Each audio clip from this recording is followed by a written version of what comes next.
Selamat pagi pemirsa. Pemerintah mewacanakan penggunaan tenaga kerja asing dalam pembangunan Ibu Kota Negara atau IKN Nusantara di pos pengawasan proyek. Alasannya tidak mau hasil yang kurang bagus untuk gedung dan infrastruktur di IKN karena ketidakmampuan insinyur bangsa sendiri. Padahal negeri ini punya banyak guru besar bidang teknik sipil dengan kemampuan dan kapasitas yang tidak kalah dengan insinyur asing. Mereka tentunya siap untuk mengabdi jika pemerintah serius melibatkan mereka, kecuali ada keengganan pemerintah demi kepentingan di luar pembangunan. Pemirsa, inilah editorial Media Indonesia untuk edisi hari ini, Kamis 15 Juni 2023, dengan tema Wacana Miring Mandor Asing bersama saya Leonard Samosir. Anda semua, para pemirsa, bisa ikut menyatakan pendapat Anda nanti dengan menelepon nomor telepon 0215839900. Dan pemirsa, pagi ini telah hadir bersama saya anggota Dewan Redaksi Media Group, Abdul Kohar. Mas Kohar, selamat pagi. Selamat pagi, Leo. Mas Kohar, asli kan ya? Asli. Bukan asing ya? Ya. Ini menarik sekali bicara soal mandor asing, tapi sebelum kita bahas itu, Mas Kohar dan pemirsa, kita lihat dulu beberapa berita yang diperhatikan Media Indonesia. Yang pertama, ini adalah headline Media Indonesia untuk hari ini, dan ini terkait dengan apa yang dinantikan bangsa Indonesia hari ini ya, Mas Kohar ya? Betul. Terkait dengan putusan Mahkamah Konstitusi sistem pemilu. MK harus menjadi teladan konstitusi. Nah, ini akan benar-benar menjadi teladan atau bagaimana kira-kira? Ya, harapan seluruh rakyat Indonesia seperti itu. Ya. Harapan hampir seluruh rakyat Indonesia lebih tepatnya. Hampir seluruh? Hampir seluruh, karena ada satu partai politik kan. Ada beberapa pengaju yang menginginkan menjadi tertutup sistem proporsional. Tetapi yang paling penting adalah Mahkamah Konstitusi itu kan satu-satunya lembaga yang di belakangnya ada konstitusinya. Artinya melekat di situ tugas-tugas konstitusional. Nah, jangan sampai dia menentang putusannya sendiri.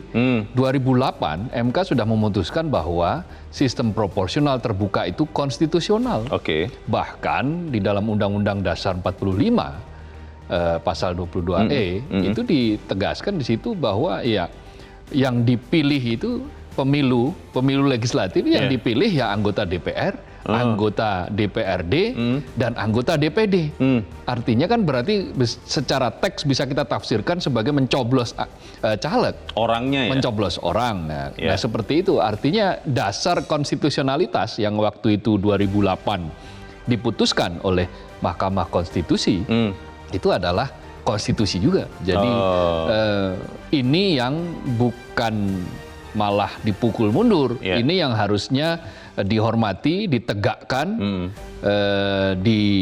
dilaksanakan kan begitu katanya. Putusan MK final dan mengikat. Nah, kalau seperti itu terus berarti kan putusan MK ternyata tidak final dan tidak mengikat. Mungkin ada final berikutnya, Mas Kohar.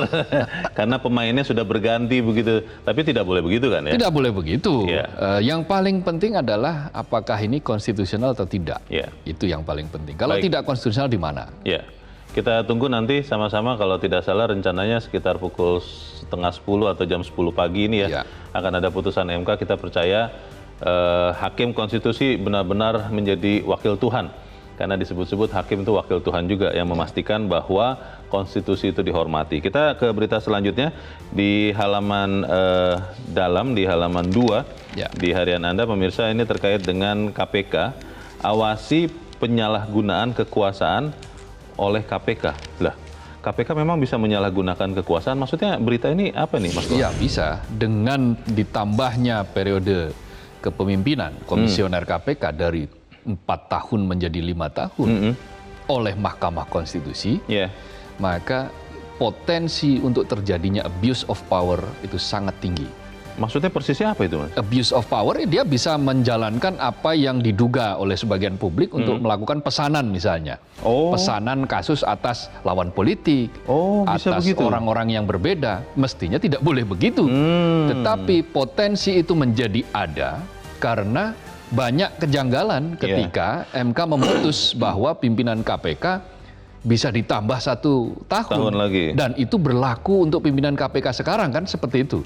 Nah, mestinya kalau kita menghormati konstitusi satu sekali lagi, dan kedua apa yang menjadi latar belakang sehingga pimpinan KPK itu memimpin hanya 4 tahun, maka tidak perlu ada lagi itu tambahan periode. Justru yang mestinya ada pengurangan dari 4 tahun menjadi katakanlah misalnya 3 tahun kah, 2 tahun setengah.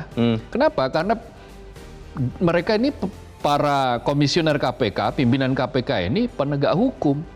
Penegak hukum yang diberikan di dalamnya adalah kewenangan yang luar biasa kepada mereka untuk menjalankan hukum itu seadil-adilnya. Nah, tetapi faktanya kan banyak yang ada yang menyebut bahwa potensi untuk disalahgunakan sangat besar. Potensi untuk di order itu ada. Nah, hal-hal seperti itu bisa. Potensi untuk katakanlah misalnya betul faktanya ada. Tetapi mengapa si A di kasusnya diteruskan, diproses, sementara si B tidak misalnya. Nah, kurang bukti. Pilih-pilih seperti itu. Sama-sama katakanlah kurang bukti, kenapa yang satu bisa, yang satu tidak. Nah, itu kan bisa disebut sebagai penyalahgunaan kekuasaan. Jadi ini yang diharapkan untuk tidak dilakukan oleh pimpinan KPK, dan di dalam berita dikatakan katanya juga ada rencana dari Muhammadiyah ya, Mas Kohar, untuk menggugat masa jabatan ini, menolak putusan MK atas perpanjangan masa jabatan pimpinan KPK, akan melakukan langkah hukum bila keputusan presiden atau kepresian diterbitkan. Wah, ini berarti serius ini. Iya, dan itu hak warga negara, hak konstitusional warga negara, karena menimbang bahwa masa kepemimpinan KPK itu cukup 4 tahun, bahkan kalau perlu dikurangi. Baik, kita harapkan nanti jangan terus dilanjutkan ya, karena kelihatannya apa yang disuarakan masyarakat masih belum terpenuhi juga nih Mas Kohar. Tapi ya sudah, kita lihat nanti perkembangannya. Kita ke berita selanjutnya di halaman 3, ini di kolom politik pemilu 2024 tepatnya. Jangan ragukan komitmen Partai Demokrat. Ini maksud dari berita ini apa nih, Mas Kohar? Ya, ini adalah penegasan dari juru bicara Partai Demokrat yang menegaskan bahwa Partai Demokrat komit untuk tetap berada di dalam koalisi perubahan, perubahan dan persatuan. Bahkan untuk posisi cawapres itu ketika piagam sudah diteken, kesepakatan sudah diteken, mereka committed bahwa urusan cawapres misalnya itu diserahkan sepenuhnya kepada calon presiden, bakal calon presiden yang diusung yaitu Anies Baswedan. Nah, ini yang kemudian ditegaskan lagi. Kenapa? Karena kan akan ada pertemuan ini antara Ketua Umum Partai Demokrat Agus Harimurti Yudhoyono dan Ketua DPP PDIP Puan Maharani. Nah, ini banyak yang berspekulasi, bahkan kemarin kan Sekjen PDIP sempat, atau Puan Maharani juga sempat menyebut nama AHY sebagai salah satu cawapres yang dipertimbangkan ya. Ganjar ya? Untuk Ganjar Pranowo. Masih dipertimbangkan loh, Mas. Masih dipertimbangkan. Nah, itu kan bagian dari, bisa dikatakan untuk menggoda-goda, tetapi pertemuan ini juga bisa dimaknai sebagai penjajakan kalau misalnya nanti putaran kedua ada sesuatu dari dua calon ini yang kemudian harus berkolaborasi gitu kan. Ini penjajakan awal lah ya. Politik sangat dinamis dan harus kita sabar menunggu sampai detik-detik terakhir. Baik, gitu. Kita tunggu nanti kelanjutannya seperti apa. Kita langsung ke editorial pada pagi ini diberi judul Wacana Miring Mandor Asing. Saya membaca sekian pemberitaan terkait dengan wacana ini ya, Mas Kohar. Termasuk di dalam media Indonesia juga, ada di halaman 4 kalau tidak salah. Itu dikatakan oleh Menteri PU bahwa wacana mandor asing ini masih wacana, belum jadi kepastian. Lalu pertanyaannya, kenapa kemudian dimunculkan wacana mandor asing ini? Apa pesan yang mau disampaikan lewat editorial? Ya, yang pasti bahwa jangan sampai kemudian wacana mandor asing ini menjadi realisasi. Kenapa? Karena ada komplikasi yang serius dengan rencana untuk melakukan itu. Yang pertama, tentu ini akan bisa menimbulkan kecemburuan. Yang kedua, ini pelecehan. Pelecehan kenapa? Pelecehan atas kemampuan anak bangsa sendiri. Mengapa? Apakah ratusan kilometer, ribuan kilometer jalan tol, ribuan gedung yang sudah dibangun selama ini, itu bukan karya anak bangsa? Apakah mandor-mandor mereka adalah mandor-mandor asing? Tidak. Nah, bahkan Katakanlah misalnya Masjid Istiqlal Ya. yang sudah berusia puluhan tahun, Gelora Bung Karno yang sudah berusia puluhan tahun, itu mereka juga arsiteknya adalah arsitek-arsitek anak negeri, Iya. arsitek dalam negeri. Indonesia Dan asli. banyak sekali beberapa tokoh-tokoh teknik, insinyur yang diakui di internasional malahan. Iya. Nah, sementara ketika kita menggunakan mandor asing, maka bisa diartikan bahwa ini tidak percaya dengan kemampuan bangsa sendiri. Ketika kita tidak percaya dengan kemampuan bangsa sendiri, apa namanya kalau bukan melecehkan Oke. kemampuan bangsa? Pertanyaannya adalah apakah memang itu yang dimaksud atau ini adalah bagian dari kalau mengutip pernyataan Menko Luhut, Mas Kohar, Ya. ini untuk memastikan bahwa tempat tinggal presiden itu yang terbaik. Jadi mohon maaf kalau kali ini kita pakai mandor asing. Itu mandornya saja kok, pekerjanya semua orang Indonesia. Lalu pertanyaan berikutnya, mandor asing, asingnya ini siapa ya? Kita akan bahas itu Mas Kohar dan pemirsa. Nilai editorial Media News untuk hari ini, Kamis 15 Juni 2023, wacana miring mandor asing.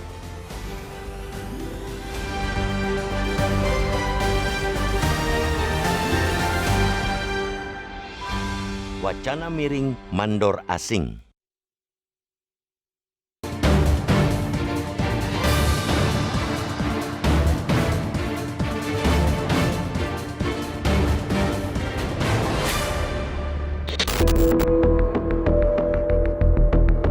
Bangunan dan infrastruktur monumental yang muncul di seluruh dunia merupakan cerminan dari kemajuan peradaban sebuah bangsa dan negara yang menciptakannya. Monumen yang jadi penanda peradaban sebuah bangsa itu telah memiliki kapasitas untuk menciptakan kemegahan yang diakui dunia. Sangat mengherankan ketika pemerintah mewacanakan penggunaan tenaga kerja asing dalam pembangunan ibu kota negara atau IKN Nusantara di pos pengawasan proyek. Menteri Koordinator Bidang Investasi dan Maritim Luhut Binsar Panjaitan yang mendengungkannya ke publik. Alasannya, Luhut tidak mau gedung dan infrastruktur di IKN hasilnya miring-miring karena ketidakmampuan insinyur bangsa sendiri. Secara implisit, Luhut menyebut bahwa bangsa ini belum mampu memastikan pelaksanaan pembangunan infrastruktur dan fasilitas IKN yang baik dan layak sesuai perencanaan. Wacana yang dilempar Luhut menunjukkan pemerintah seakan tidak percaya dengan kemampuan warganya sendiri. Apalagi ini merupakan pembangunan IKN Nusantara, ibu kota baru negara yang menurut Presiden Joko Widodo cerminan dari awal peradaban baru Indonesia. Seluruh program pembangunan di IKN sudah semestinya mencerminkan peradaban Indonesia maju, termasuk dengan sumber daya manusia yang membangunnya. Apalagi ini IKN yang juga menjadi cermin kekuatan bangsa, khususnya kemampuan keahlian dalam pembangunan. Akan lebih baik pemerintah mempekerjakan gabungan antara pakar dari dalam negeri dan asing sebagai pengawas dalam proyek IKN. Posisi utama tetap dipegang oleh orang Indonesia. Para pekerja asing hanya sebagai konsultan, sedangkan para pengawasnya dari Indonesia. Negeri ini memiliki banyak guru besar bidang teknik sipil di kampus-kampus ternama yang kemampuan dan kapasitasnya tidak kalah dengan insinyur asing. Tak sedikit para begawan ini lulusan dari kampus-kampus ternama di dunia. Jumlahnya puluhan, bahkan mungkin ratusan. Mereka tentunya siap mengabdi jika pemerintah serius untuk melibatkan mereka dalam pembangunan IKN Nusantara. Panggil mereka untuk mengabdi, kecuali ada keengganan pemerintah sendiri demi kepentingan di luar pembangunan. Selain itu, soal keamanan dan rahasia negara, IKN membutuhkan faktor keamanan. Tentu tidak tepat menggunakan pengawas asing yang akan memicu kerentanan. Banyak faktor yang harus dipertimbangkan matang oleh pemerintah sebelum memutuskan penggunaan mandor asing. Menteri Pekerjaan Umum dan Perumahan Rakyat Basuki Hadi Mulyono menegaskan bahwa wacana yang dilontarkan Luhut akan dipertimbangkan matang. Sekali lagi, jika visi Presiden Joko Widodo untuk menjadikan IKN sebagai simbol peradaban maju Indonesia, singkirkanlah wacana miring untuk menggunakan mandor asing. Simbol peradaban mestinya dibangun dengan tangan anak bangsa sendiri, mulai dari perencanaan, pelaksanaan, hingga pengawasannya.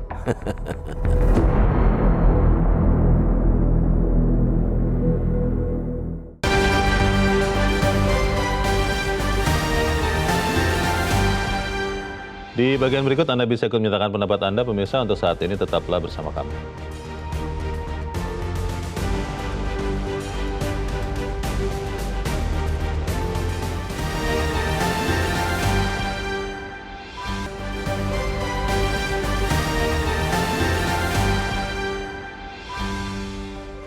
Terima kasih Anda masih bersama kami, pemirsa. Dan sebelum kita berdiskusi, Mas Kohar, kita mau bertanya dulu. Saat ini kita sudah tersambung lewat saluran telepon dengan pengamat kebijakan publik, Trubus Rahadiansyah. Pak Trubus, selamat pagi. Ya, selamat pagi, Mas. Ya, Pak Trubus, ini memang masih wacana, kata Pak Basuki ya, Menteri PU. Belum jadi kenyataan bahwa ada rencana untuk menggunakan mandor asing dalam pembangunan IKN. Kalau kata Menteri Luhut, supaya tidak miring-miring hasilnya. Pertanyaannya Pak Trubus, ini sebetulnya memang benar-benar untuk mengejar kualitas, kalau memang anak bangsa itu belum bisa begitu lurus hasil pembangunannya, atau memang ini adalah bentuk ketidakpercayaan kepada kemampuan anak bangsa. Kalau Anda lihat seperti apa Pak Trubus? Iya, kalau saya sih justru melihat bahwa ini pemerintah seperti tidak percaya kepada tenaga kerja Indonesia sendiri, yang seolah-olah bahwa tenaga Indonesia itu tidak profesional, tidak punya kapasitas, dan outputnya itu tidak bisa dipertanggungjawabkan. Jadi ini kan cara pandang yang keliru menurut saya, di mana kemudian melihat tenaga kerja Indonesia masih seperti era kolonial gitu. Jadi pemikiran-pemikiran ini harus ditempatkan pada di mana kemudian tenaga asing ini, apalagi sekelas mandor, harusnya sekelas mandor itu semuanya harus orang Indonesia. Kalau orang asing itu hanya untuk tenaga profesional di bidang IT misalnya, atau bidang-bidang tertentu yang memang kita nggak ada. Tapi kan sekarang ini dengan dunia zaman global, tingkat pendidikan Indonesia sudah jauh melampaui 35 tahun yang lalu, harusnya sudah bisa semuanya dibangun oleh anak bangsa sendiri. Pak Trubus, ini konon katanya karena memang kalau di bangunan atau infrastruktur, katanya ya Pak, ini orang Indonesia itu kurang bisa diandalkan. Kalau ambil contoh misalnya pembangunan MRT saja Pak, itu kan betul sih karena kerjasama dengan Jepang, tapi bahkan sampai mandornya pun katanya waktu itu adalah harus orang Jepang, karena orang Indonesia tidak punya disiplin yang bagus untuk memastikan keamanan pada saat menggali lubang untuk terowongan jalur MRT. Lalu kalau kita lihat kereta cepat Jakarta-Bandung itu kan kalau tidak salah bahkan sampai tenaga kerjanya juga orang dari Tiongkok. Ini apakah memang orang Indonesia itu masih belum bisa dipercaya Pak? Kalau dikatakan oleh Pak Luhut kan ya jangan munafik begitu. Bagaimana Pak Trubus? Iya, menurut saya ini kan pemikiran underestimate terhadap tenaga kerja kita sendiri itu terus seolah-olah dikembangkan menjadi pembenaran gitu. Bahwa apa yang sudah terjadi itu kan semata-mata sebenarnya bentuk kerjasama, kolaborasi lah. Kita kan sebenarnya berharap mereka bule-bule itu atau orang-orang asing lah, kira-kira orang asing itu ada transfer of knowledge. Tapi yang terjadi kan tidak, apalagi kan cuma tingkat mandor kan gitu. Tapi kalau kemudian diasumsikan mereka tidak bisa kerja disiplin, atau dia tidak bisa istilahnya menempatkan konstruksi yang secara tegak lurus lah kira-kira gitu ya. Saya rasa itu terlalu berlebihan ya. Artinya justru pada saat ini pemerintah harusnya mendesak kepada pihak-pihak asing itu untuk ini transfer pengetahuan itu. Disitulah kemudian peran dari kerjasama itu ada nilai positif di jangka panjang gitu. Jadi tidak semata-mata konteksnya hanya untuk proyek itu sendiri, tapi bagaimana kemudian membangun tingkat kepercayaan dan Indonesia bisa kompetitif di tingkat dunia kan gitu. Toh orang-orang Indonesia juga banyak kok yang dipakai di negara lain yang mereka punya kedisiplinan, punya hasil yang bagus gitu. Pak Trubus, ini pertanyaan terakhir saya Pak. Ada yang mengatakan sebetulnya yang dilakukan Pak Luhut itu bukan sungguh-sungguh dia maksudkan. Sebetulnya tujuannya memunculkan wacana mandor asing ini hanya untuk menarik perhatian kita semua bangsa Indonesia kepada IKN. Dan nanti ketika semua orang sudah mengatakan, mayoritas bilang, oh jangan pakai mandor asing, nanti yang akan dipakai tenaga kerja lokal, tapi perhatian bangsa ini sudah kembali lagi ke IKN. Kalau ada yang mengatakan seperti itu, bagaimana Pak Trubus? Iya, itu merupakan bentuk ini ya, inkonsistensi menurut saya ya. Karena justru akan membingungkan publik kalau caranya seperti itu. Karena malah harusnya kita berpikir bahwa semua harus dipercayakan kepada anak bangsa sendiri. Nah, persoalannya kemudian kalau kita hanya untuk menarik, memang Presiden waktu juga di Singapura, bagaimana orang Singapura misalnya secara candaan itu tinggal di IKN. Atau orang misalnya untuk menarik investasi itu kan menunjukkan pemerintah yang galau, Mas Mahfud. Galau dan seperti bingung menghadapi masa depan IKN itu seperti apa. Apalagi kan rezim ini tinggal 1 tahun katakanlah seperti itu. Ya, kita harapkan memang tujuannya adalah baik, tapi juga yang penting caranya ya. Tujuan baik, kalau caranya kurang baik, mungkin hasilnya tidak baik juga, begitu ya Pak Trubus ya? Iya. Baik, jadi kita ikuti. Kasihan, kan. Oke, kita ikuti nanti perkembangannya seperti apa untuk saat ini. Terima kasih pengamat kebijakan publik Trubus Rahadiansah sudah mencerahkan kami. Selamat pagi Pak Trubus. Mas Kohar, ada yang mengatakan terakhir yang saya tanyakan itu Mas, bahwa sebetulnya keramaian ini, heboh ini sengaja diciptakan supaya kemudian Mas Kohar, saya dan semua anak bangsa memperhatikan lagi IKN. Bagaimana Mas? Kalau memang itu strateginya, maka justru masyarakat akan semakin jauh atensinya, akan semakin jauh respect-nya terhadap pembangunan IKN. Masyarakat akan semakin mengatakan bahwa berarti IKN bukan prioritas saat ini. Itu yang justru akan menimbulkan keguncangan yang nantinya akhirnya pemerintah sendiri yang akan bingung. Kenapa? Karena tidak kunjung mendapatkan investor, kan begitu. Kenapa? Karena ini persoalan yang sangat sensitif. Ini persoalan yang bagi para investor ini juga bisa menjadi tanda tanya. Kok persoalan IKN terus dibicarakan dalam konteks negatif? Nah, dibicarakan itu belum tentu bagus. Publisitas itu harus lihat efeknya. Publisitas harus lihat efeknya, tone-nya seperti apa? Apakah dia positif atau negatif? Kalau dia tone-nya negatif, maka dia bisa menjadi backfire, pukulan balik bagi yang melontarkan ide gitu. Jadi ada 2 pertanyaan akhirnya sekarang kan. Pertanyaan pertama adalah bahwa apakah investor sudah ada? Kalau investor belum ada, lalu bagaimana nanti anggaran dari APBN harus terus-menerus dikeluarkan, digelontorkan puluhan triliun itu, 62 triliun lebih hingga sampai tahun 2024 itu. Nasibnya akan seperti apa? Kalau tidak ada investor pendamping.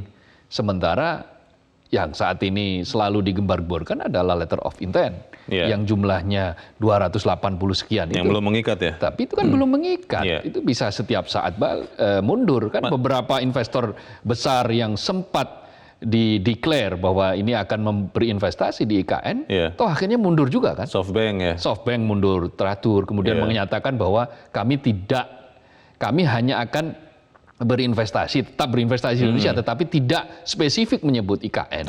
Kan itu kan namanya akhirnya judulnya mundur. Gitu. Ini pertanyaannya Mas Kohar, kalau memang akhirnya ternyata misalnya diputuskan bahwa mandornya asing, dengan harapan bahwa memang kualitas kerjanya, hasilnya, disiplinnya, lalu ada transfer teknologi, pengetahuan, sistem kerjanya benar-benar terjadi, itu kan baik-baik saja Mas. Persoalannya adalah ini levelnya, level. Kalau transfer of knowledge, pengetahuan teknologi yang sangat rumit, misalnya tadi kalau membelah terowongan dan seterusnya. Untuk MRT waktu itu meskipun di Indonesia juga sudah ada ahlinya, tetapi paling tidak ada teknologi yang ditransfer, ada ilmu yang berpindah baru, ada ilmu Indonesia yang dikembangkan. Kalau memang betul itu terjadi. Tetapi kalau level mandor, level pengawasan itu apa? Nah, selain dengan mengatakan bahwa ini adalah upaya saja, akal-akalan supaya orang terbetot perhatiannya. Tetapi ketika itu dibumbui dengan ketika kritik tajam muncul, lalu dikatakan munafik, kita jangan munafik, maka orang akan semakin mengatakan, loh ini kok anti kritik? Orang mengkritik pembangunan IKN itu bukan berarti semata-mata karena mereka menolak mentah-mentah tanpa argumentasi. Tetapi ada loh yang setuju, yang mengatakan bahwa ini perlu dievaluasi, barangkali prioritasnya perlu diperpanjang, waktunya perlu diperpanjang, dan strateginya harus lebih diperbaiki. Ada yang seperti itu. Baik, kita akan jeda dahulu dan kita akan lanjutkan, Mas Kohar, selepas headline news pukul 7. Pemirsa tetap bersama kami, Editorial Media Indonesia segera kembali.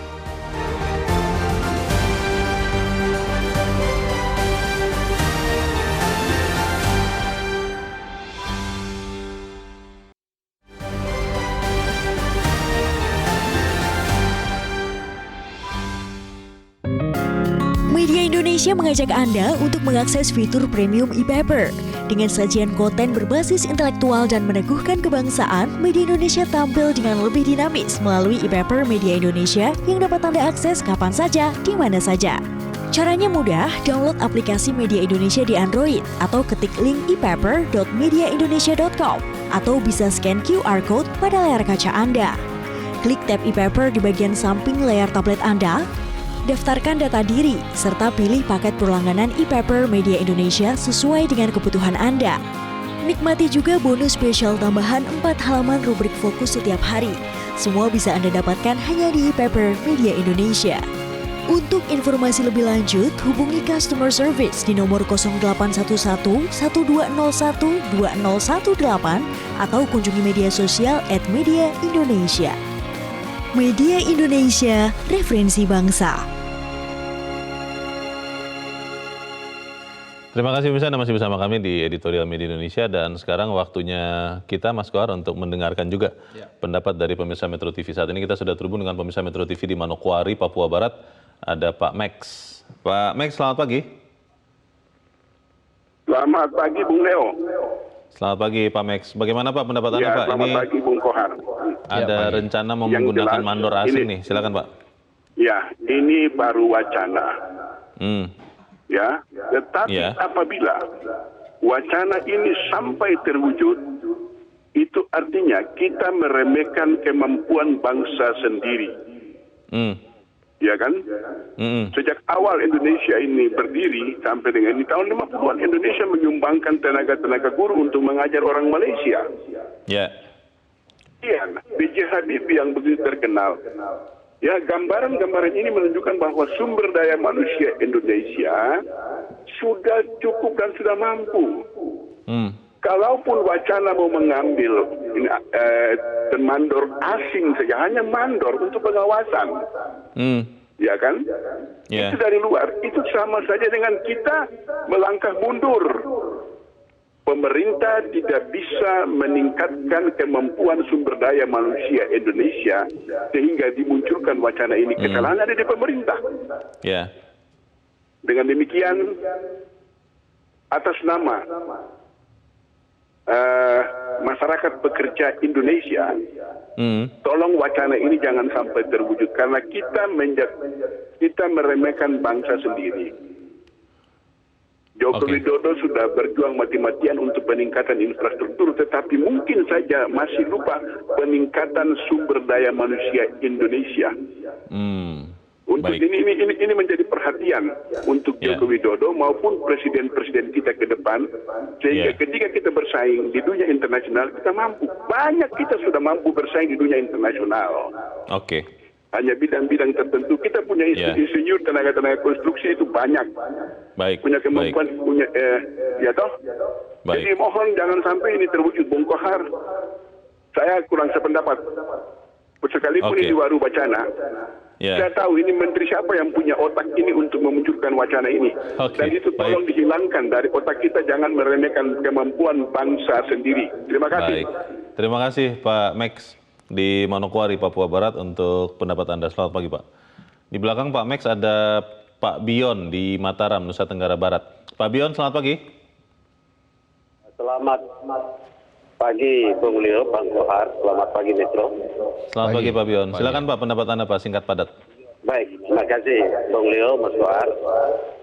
Jadi ini bentuk penjajahan kapitalis neolib yang dibangun oleh Mas Luhut ketika ini menjadi egois dan munafik bagi negara. Konsep integritas nasional kita bahwa Indonesia mampu berdikari di bidang ekonomi, sang proklamator bangsa sudah mewujudkan tentang negeri kita ini adalah mampu menjadi raja di negeri. Saya tidak sependapat dengan Mas Luhut ketika kita dikatakan menjustifikasi sebagai orang munafik dan egois. Apakah ini tidak ada unsur KKN di dalamnya sehingga anak negeri kita yang cerdas punya konsep brilian. Jadi wacana Pak Jokowi yang mengatakan bahwa menjadi raksasa di ASEAN itu sangat terbalik konsep itu. Wujudkan di Republik kita menjadi raksasa di negeri kita, baru kita wujudkan kepada negeri orang. Itu satu. Lalu yang kedua, segera Hercules mandor KPK untuk turun ke pembangunan internasional ini, yaitu IKN, karena saya mengendus ada unsur di sini terjadinya, saya tidak pretension of innocence. KPK segera turun untuk melakukan pengecekan terhadap adanya indikasi pelanggaran hukum. Mencegah. Lalu yang ketiga, singkat saja Pak. Bang Leo, Singkat saja Pak. DPR terutama sebagai lembaga pengawasan, kontrol, jangan diam dong hal ini. Tidak di-endorse oleh Metro baru ngomong. 100 juta loh gajinya Mas Leo. Harus mengawasi ya. Kami membayar pajak kepada negara ini oleh DPR Baik, ini. terima kasih Pak Bion di Mataram, Nusa Tenggara Barat untuk pendapat Anda. Selamat pagi Pak. Di belakang Pak Bion ada Pak John Veto di Batam, Kepulauan Riau. Pak John, selamat pagi. Selamat pagi Bung Leo. Selamat pagi Mas Abdul Kohar ya. Salam sehat selalu. Salam sehat Pak. Silakan Pak John. Ini wacana miring mandor asing di pembangunan IKN ini kalau saya ini ya, ini apa nih? Bukan miring lagi nih. Ini wacana sesat. Ya. Kenapa saya bilang wacana sesat? Sadar nggak nih? Ya, saya tantang nih Pak Luhut ini. Misalnya nasional nggak Pak Luhut ini? Ya, ini begini. Kita jauh sekali mundurnya kalau ini terjadi wacana miring ini. Ini harus dilawan dan ditantang ini. Kita sudah 78 tahun, 2 bulan lagi 78 tahun kita merdeka, Bung Leo Mas Kuat. Saya ingat, dengan apa ini saya ingat, di kampung saya, di Keruk 9. Saya jumpa sama insinyurnya. Orang Priaman insinyurnya, 2 orang itu. Saya jumpa bupatinya. Ini siapa yang bangun ulang? Orang Jepang Pak? Enggak. Cuma kita konsultasi sama orang Jepang kemarin dengan kawan insinyur itu kan. Itu murni anak bangsa yang tengoklah Keruk 9 itu. Ini IKN, ini kalau saya nilai ini Bung Leo, ini kayaknya udah ada ini pengalihan isu ini gagal ini saya tengok ini. Jadi ini tidak betul ini. Ini harus ditantang ini. Dan lagi ingat IKN ada istana di situ. Paham nggak dia itu? Kerajaan negara kita. Bagaimana ini? Kalau rusak ini kalau begini nih. Pak John, kalau kemudian alasannya adalah supaya hasilnya bagus. Ini kalau saya baca di pemberitaan, hasilnya itu adalah istana ya. Istananya benar-benar bagus, bukan hanya terbangun, tapi miring-miring. Kan itu tidak ada salahnya juga Pak, kalau kita memanfaatkan tenaga kerja asing sebagai mandornya, kalau benar-benar hasilnya bagus. Kalau menurut Pak John seperti apa? Tidak juga. Dia gini, cobalah minta data di apa itu. Di Bandung itu, di Universitas Bandung itu, berapa banyak ada mencetak apa, berapa banyak di insinyur dikirim dari luar negeri, membangun di negara orang, kayak di Malaysia. Dan ini infrastruktur yang sangat rahasia, ingat. Ya? Tapi kalau masang-masang kabel, masang apa mungkin, tapi ini dah salah besar ini Leo, kalau secara nasional. Jadi betul, saya nggak bingung juga, ini betul dan nih Presiden kita insinyur ini. Oke, ini masih wacana. Tak boleh ini terjadi nih. Kita ikuti nanti perkembangannya seperti apa ya. Baik, terima kasih Pak John di Batam, Kepulauan Riau untuk pendapat Anda Pak. Selamat pagi. Pemirsa semuanya mengatakan jangan sampai terjadi, Mas Suhar. Tapi ada satu lagi bagian dari pemberitaan. Ini kembali lagi saya mengutip pemberitaan yang menduga jangan-jangan rencana penggunaan mandor asing ini karena itu adalah bagian dari kerjasama dengan investor asing. Sangat mungkin. Ini justru kian menunjukkan bahwa proyek IKN ini terlalu dipaksakan, harus selesai 2024. Setidak-tidaknya jejaknya sudah mulai kelihatan di 2024. Bisa upacara kenegaraan bendera 17 Agustus di sehingga sana. istana sudah berdiri, kompleks menteri sudah berdiri, ASN kompleks ASN sudah berdiri. Apapun caranya. Nah, kalau seperti ini kan bahaya. Apapun caranya, termasuk ketika misalnya konsesi hak guna yang 80 tahun bisa menjadi 180 tahun, 160 tahun lebih. Tanah di IKN itu Tanah di IKN ini kan melebihi VOC ini, melebihi Belanda, penjajahan Belanda, bisa sampai seperti itu. Lalu beberapa insentif-insentif yang diobral. Tapi buktinya masih sepi peminat kan? Masih sepi peminat dalam pengertian peminat yang real ya. Ini semakin menunjukkan kalau sampai mandor asing pun dipakai. Sampai berencana menggunakan mandor asing. Menggunakan mandor asing dipakai, maka ya ini akan mengikuti jejak proyek-proyek yang sudah ada sebelumnya seperti kereta cepat Jakarta Bandung. Yang di situ tenaga bahkan ada tenaga di level di bawah pengawas, di bawah mandor yang diimpor juga dari Tiongkok. Nah, ini kan sebuah tragedi buat anak bangsa ini kalau sampai itu betul-betul direalisasikan. Nah, itu akan semakin menunjukkan bahwa IKN ini kemudian menjadi bahan pertanyaan banyak orang. Kenapa untuk membangun itu harus sampai dipaksakan, harus segera dan harus selesai? Kalau memang investor wait and see, ya kita juga wait and see, kita lihat dulu apa prioritas yang ada saat ini. Nah, saya lebih setuju apabila kita memprioritaskan pada persoalan ketimpangan yang luar biasa. Pasca pandemi. Setelah pandemi ini kan terjadi ketimpangan yang luar biasa yang bisa dibuktikan dari jumlah tabungan. Tabungan masyarakat itu yang masyarakat yang tabungannya 3 juta ke bawah itu semakin merosot. Sementara mereka yang nabungnya 5 miliar ke atas tambah banyak. Pertumbuhannya 9,6%.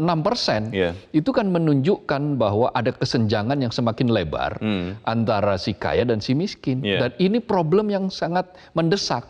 Problem hari ini yang harus diselesaikan hari ini. Nah, kalau kemudian ditambah lagi ketika pekerjaan sudah tidak ada, masyarakat terkena PHK, dirumahkan di mana-mana, kemudian muncul lagi ini pekerja asing untuk level mandor lagi kan? Keberpihakan negara ada di mana ya? Keberpihakan negara bagaimana? Apakah negara hadir untuk mengatasi semua ini? Kita harus jeda dahulu, Mas Kohar dan pemirsa tetap bersama kami, Editorial Media Indonesia kembali seusai headline news, seusai jeda berikut ini.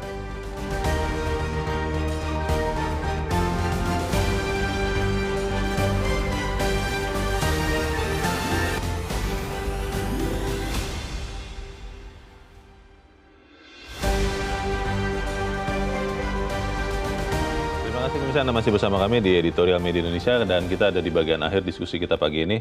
Mas Kohar, kalau tadi ada pemirsa ya Pak Bion yang mempertanyakan ini kemana DPR atau kemana pengawas-pengawas pemerintahan kalau kemudian mandor asing ini benar-benar dipekerjakan. Apakah yang kita sampaikan juga, kita bicarakan ini Mas, akan bisa juga didengarkan oleh pemerintah untuk tidak menggunakan mandor asing? Percayalah kepada mandor Indonesia, atau jangan-jangan yang kita bicarakan ini semacam angin lalu saja? Ya, ini semakin menunjukkan bahwa demokrasi kita sedang sakit kalau seperti itu kenyataannya. Kenapa? Karena suara yang berbeda tidak didengar, suara berbeda tidak dianggap angin lalu. Ketika hasil survei mengatakan 70% responden itu puas dengan pemerintahan saat ini, artinya yang 30% tidak usah dianggap, atau siapapun yang tidak puas nggak usah dianggap. Padahal di dalam konstitusi ditegaskan bahwa negara itu harus hadir melindungi segenap anak bangsa. Semuanya ya? Semuanya, segenap tumpah darah. Artinya berarti persoalan mereka harus didengar, no left behind, tidak boleh ada yang tertinggal di dalam proses apapun, apalagi ini proses pembangunan.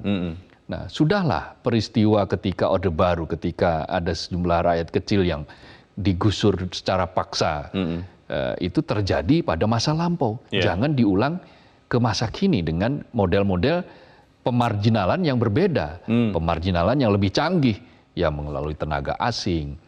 Ketika ada orang mengkritisi ini dianggap sebagai munafik kamu. Nah, ini kan berarti tanda-tanda anti kritik. Kalau sebuah rezim itu tidak mau mendengar, kalau sebuah rezim itu anti kritik dan tidak memberikan ruang bagi hal yang berbeda, alternatif-alternatif, bahkan kalau perlu yang berbeda dijegal, maka di situ demokrasi berada dalam bahaya. Terkait dengan rencana mandor asing ini, Mas Kohar, ada teman saya mempertanyakan begini, Leo, kalian saja itu yang mempertanyakan, toh itu tenaga kerja lokal, maksudnya insinyur-insinyur, ahli-ahli teknik sipil di Indonesia, tidak ada yang bersuara tuh, tidak ada yang memprotes, berarti kan mereka tidak apa-apa dengan itu. Bagaimana? Nah, ini jangan-jangan kemudian semua terkena pikiran miring. Pikiran mikirin. Orang kalau sudah pikirannya miring, gedung yang tegak pun akan dianggap miring. Gitu. Karena melihatnya miring. Karena melihatnya miring. Sama kayak orang menggunakan kacamata hitam, dia mengatakan kok hari ini gelap. Semuanya gelap. Semuanya gelap. Padahal di luar terang benderang. Nah, hal-hal semacam ini berarti bukan hal yang bisa dibenarkan. Apa kata orang karena tidak ada yang bereaksi bukan berarti benar. Itu justru kita harus mempertanyakan kondisi seperti itu.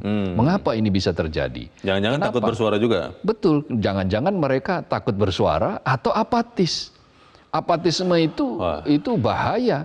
Itu sama dengan kayak kita menghadapi inflasi rendah bahkan deflasi. Itu belum tentu bagus loh. Jangan-jangan memang tidak ada daya beli. Tidak ada uang. Tidak ada uang untuk membeli sehingga tidak ada inflasi.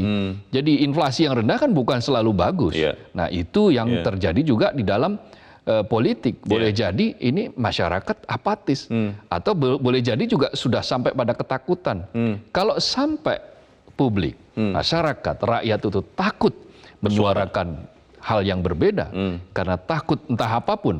Akan ada tindakan sesuatu ya? Betul, takut dikriminalisasi misalnya, takut dicari-cari kasusnya, maka disitulah demokrasi itu sedang berada di jurang menuju kehancuran, menuju kematian. Dan itu berbahaya sekali, bukan hanya bagi nasib politik dalam negeri, tetapi juga ekonomi, kemajuan. Jadi ketika IKN itu hanya dipandang sebagai proyek pembangunan semata dan harus jadi dengan perencanaan yang tiba-tiba, maka ya pada saat itu kita sedang menggali kubur untuk sebuah kegagalan, sebuah proyek. Kalau tetap menggunakan mandor asing, Mas, setelah kita bicara, setelah masyarakat banyak mempertanyakan atau memprotes atau menolak, apa maksudnya? Apa artinya?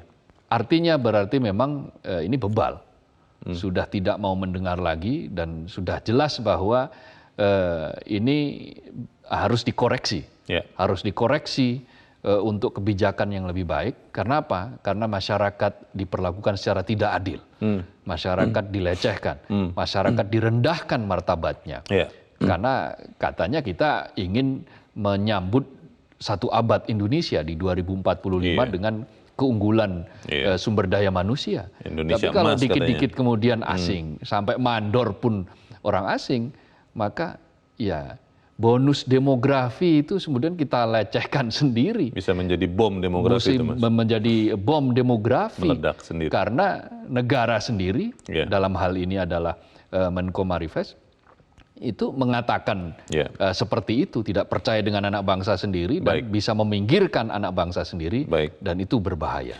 Kita harap apa yang kita sampaikan ini benar-benar diperhatikan supaya kemudian negara ini juga menjadi negara yang tetap mengedepankan demokrasi dan hukum ketimbang kekuasaan.